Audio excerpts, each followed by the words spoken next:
현재 정치권에서 시끄러운 이슈인 윤석열 그리고 한동훈의 갈등. 그런데 이 내용을 정청래 의원께서 속 시원하게 설명해 주셨는데요. 특히 설명해 주신 두 번째 시나리오가 지극히 공감 갔습니다. 해당 내용 함께 살펴보시죠. 한동훈 사퇴 요구설 궁중암투, 그것이 궁금하다. 일요일 밤의 궁중암투, 서부 활극 같은 대통령실발 한동훈 사퇴 요구설이 주말을 강타했습니다. 국민들은 어리둥절합니다. 대통령실 한동훈 사퇴 요구, 한동훈 할 일 할 것 거부, 동아일보.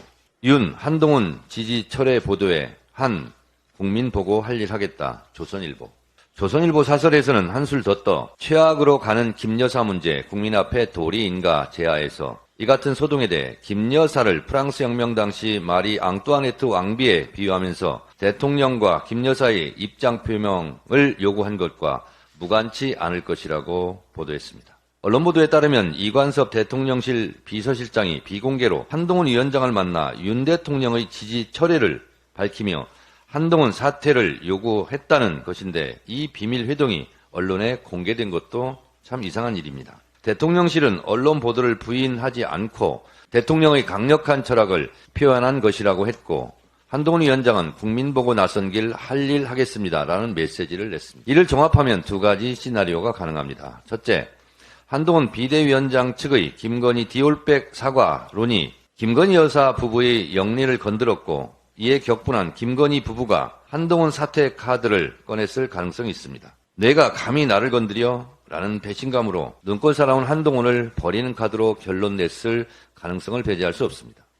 윤석열 한동훈의 결별이라는 여권 대혼란을 감수하고라도 한동훈을 버리고 김건희를 보호하는 무리수를 뒀을 가능성이 첫째 시나리오입니다. 둘째, 윤석열 부부와 한동훈 국민의힘의 짜고 치는 고스톱 약속 대련 같은 국민 속이기 차별화 전략일 가능성도 배제할 수 없습니다.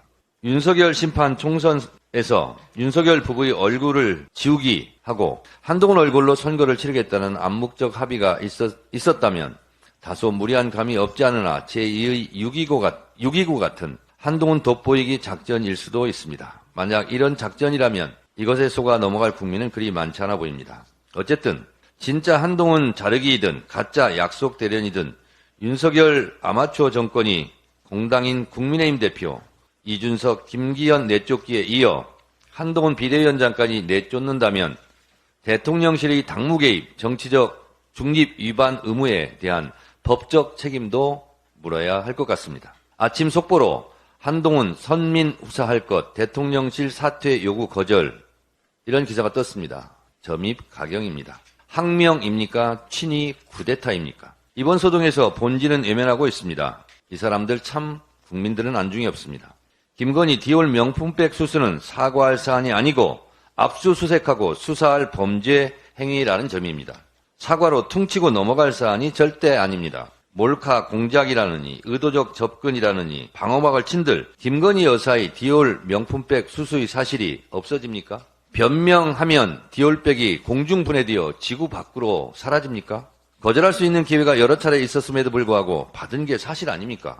디올 넘어갈 수 없는 사안입니다. 윤석열, 한동훈이 갈라지는 갈라쇼를 하든 짜고 치는 고스톱 약속 대련쇼를 하든 분명한 것은 김건희 특검과 김건희 디올 명품백 수수는 박근혜 최순실 국정농단 사건 전야처럼 이미 불길이 번지고 있다는 사실입니다. 한동훈 사퇴쇼로도 한동훈 봉합쇼로도 막을 수 없는 불길이 되었습니다. 이 불길을 막는 유일한 길은 김건희 여사 특검 수용하고 김건희 여사 디올백 수수 사건을 제대로 수사하는 것입니다. 전하, 나라를 위해 중전마마를 이제 버리십시오. 용산궁에는 이런 충언을 하는 충신은 없습니까? 용산궁 궁중암투 모든 게 이상하고 모든 게 궁금합니다. 참 못난 정권, 못된 정권, 참 나쁜 정권입니다.